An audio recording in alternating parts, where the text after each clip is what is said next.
Welcome to the Genius Factory. Enjoy the video. You start by making sure power isn't the problem. Charge the earbuds and confirm the phone has Bluetooth enabled. Once done, put the earbuds into pairing mode, often by holding a button or opening the case, because pairing mode broadcasts the device name. On your phone, open Bluetooth settings and stay on that screen. This lets the phone actively scan for new devices. You do this now to avoid repeated resets and to catch the earbuds during their short pairing window. You'll see the earbuds model name appear in the phone's scan results. Tapping it initiates pairing. Make sure you accept any prompts like a pairing request or a PIN.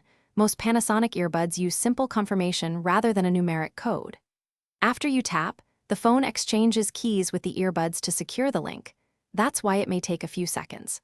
Once paired, check the phone's Bluetooth panel and status bar to confirm audio routing is assigned to the new device. You finish by testing playback and mic to ensure both channels work. Play audio and try a call to confirm. If audio is absent or one earbud is quiet, make sure the phone selected the earbuds for media and calls. If problems persist, forget the device in Bluetooth settings and repeat pairing or reset the earbuds per the manual. Firmware updates on the manufacturer app can fix compatibility issues.